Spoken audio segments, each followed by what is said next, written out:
ദർശനം, പിന്നെ അയാൾക്ക് അടുത്ത ജന്മം എടുക്കേണ്ടതായിട്ട് വരില്ല. അതുകൊണ്ട് എൻ്റെ ജീവിതത്തിൽ ആപത്ത് സംഭവിച്ചോട്ടെ എന്ന് പറയുക. ആപത്ത് ചോദിക്കുകയല്ല. എന്താ? അതായത് ഭഗവാൻ സന്തോഷിച്ചാൽ എന്താ? ആപത്തും സമ്പത്താം കൃഷ്ണൻ പ്രസാദിച്ചാൽ, അല്ലെങ്കിൽ സമ്പത്തും ആപത്തുമാം. ഭഗവാൻ പ്രസാദിച്ചു കഴിഞ്ഞാൽ ആപത്തും സമ്പത്തായിട്ട് സൗന്ദര്യം ഉണ്ടാവുക, യോഗസ്ഥിതികളുണ്ട്, അതൊക്കെ അഹങ്കാരത്തിന് കാരണമായിട്ടുള്ള സംഗതികളാണ്. ഭഗവാന് ആരാണ്? അവിഞ്ചന ഗോചരനാണ്. ഒന്നുമില്ലാത്തവരുടെ ധനം അത്രയാല് ഭഗവാനാണ്. നമ്മളിപ്പോ സമ്പത്ത് സമ്പത്ത് എന്ന് പറഞ്ഞു പോകണം.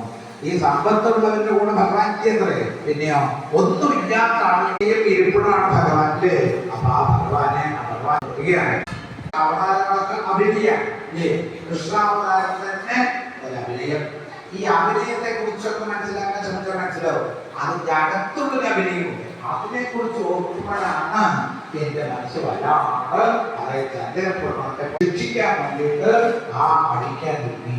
ആ സമയത്ത് അമ്മയുടെ കയ്യിലുള്ള വടിയെ നോക്കിയിട്ട് അവിടെ ഒരു ഭയം അഭിനയിച്ചിട്ടുണ്ട്.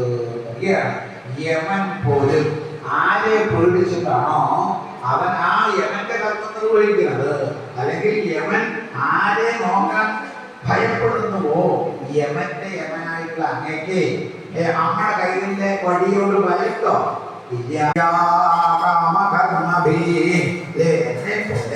അവിദ്യാകാമകർമ്മങ്ങളെ കൊണ്ട് ദുഃഖം അനുഭവിക്കുന്ന ജീവന്മാരെ അതിൽ നിന്ന് രക്ഷപ്പെടുത്താൻ വേണ്ടിയിട്ടാണ് ഭഗവാൻ ശ്രീകൃഷ്ണ സ്വരൂപത്തിൽ അവതരിച്ചത്.